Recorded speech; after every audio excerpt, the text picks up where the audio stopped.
Hey guys, Ben here, and welcome back to another video on Supergirl Season 3, and today we're going to be talking about episode 22, so this is my review. So if you do go on to enjoy the video, please be sure to leave a like and a comment, and subscribe if you're new, so you don't miss any Supergirl videos later this year. So next week is the finale. Last night's episode was the penultimate episode. It was overall a very good episode, and we're going to be breaking it down and talking about my thoughts. So overall, the episode, like I said, was very good, but however, I do feel like there was a few points that felt misplaced in terms of pacing, but the actual content that we got was overall really good, and I really enjoyed the episode, and it really hit some emotional beats in this episode, and there were some great fight scenes. So let's go on to talk about the main points. So this is not going to be chronological, but here we go. So we're going to talk about the Mon-El stuff first. So there were a few little continuations from episode 21 where we got that extremely brilliant Karamel scene where they were about to kiss and it was broken off. So the lines that followed after that were that Mon-El said that he can't lose her again to Win, and Win asks him, he's like, you have to come back, we've got to go out for a drink and talk about this. So obviously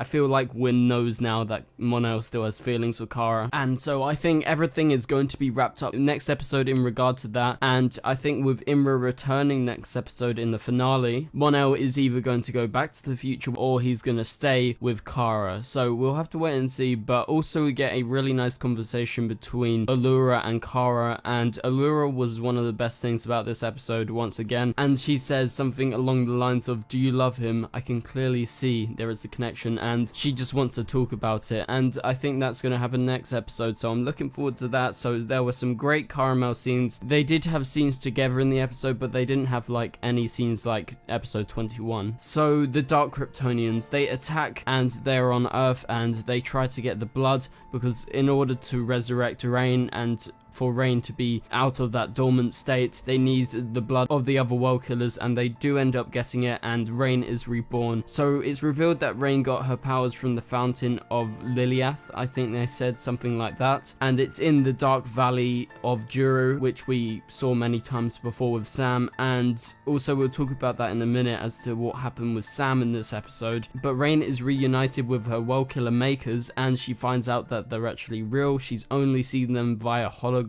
and so their final plan is revealed, that they are going to terraform the Earth into New Krypton. So in the comics there is a thing called New Krypton. So there was a storyline by Jeff Johns and Sterling Gates and a few other people where a place called New Krypton was created, and it actually was in the Earth's solar system, and so that is where they actually live. So obviously I think they're just coining the term in order to say this is going to terraform Earth into a new version of Krypton that is going to be just like Krypton, and their civilization will be reborn again. So that's the essential thing, but obviously that's a big Easter egg to the storyline in the comics. But that is going to continue on to next episode, and we'll talk about that final scene in a minute. So there were some really great moments in the episode, one of them being Alex meeting Alura for the first time. When Alura goes to hug Alex, it's so passionate and it's so true, and I felt like the emotions in this episode were really on the nail. They really hit it well, and so we just had some really great scenes with Jean and Moran when they were doing the ceremony, and at the end of the episode Moran reveals that he's going to sacrifice himself in order to stabilize the core of the Earth. So that's what he is going to be doing next episode. He's going to sacrifice himself, and obviously they've been transferring the memories so that those memories won't go away. And so now finally let's talk about Sam. So Sam returns to the Dark Valley, and we get an extremely creepy shot of her running through, and so it's a very brief period of the episode, but she is still in there at the end of the episode, and that's what Sam specifically is going to be doing in the finale. I think they mentioned if she's in there and she goes to the fountain where Rain actually got her powers, maybe they can stop Rain from the inside.